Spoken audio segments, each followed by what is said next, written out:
ఈజీగా డిఫరెంట్ స్టైల్లో banana chips ఎలా చేసుకోవాలో చూసేద్దాం. ఫస్ట్ బనానా స్టూ తీసుకొని ఆవిరి పెట్టుకోవాలన్నమాట. ఉడికిన తర్వాత పీల్ తీసేసి ఇలా పెద్ద పెద్ద పీసెస్గా ఒక్క బనానాని 5 పీసెస్గా కట్ చేసుకోవాలి.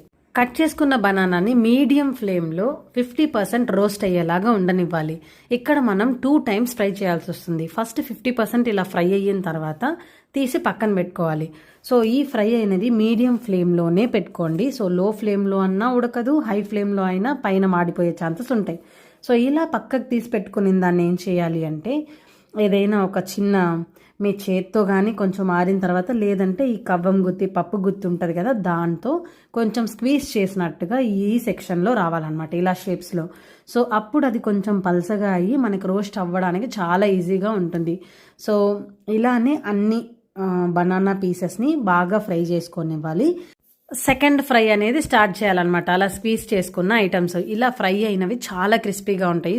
వేడి చల్లారక ముందే ఉప్పు కారం మసాలా కలిపేసి చల్లుకునేసి దాన్ని మిక్స్ చేసుకునేస్తే సరిపోతుంది. చాలా చాలా క్రిస్పీగా ఉన్నాయన్నమాట. దీన్ని కూడా మీడియం ఫ్లేమ్లోనే సెకండ్ ఫ్రైని కూడా చేయండి. చాలా టేస్టీగా, క్రిస్పీగా, కొత్తగా, యునిక్గా ఉంటుందన్నమాట.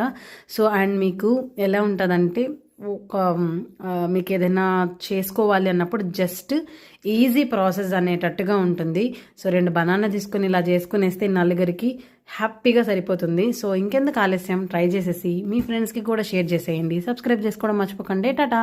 మంచి మంచి రెసిపీస్, చికెన్ పిజ్జా ఎలా చేసుకోవాలో చెప్పబోతున్నాను. Stay tune.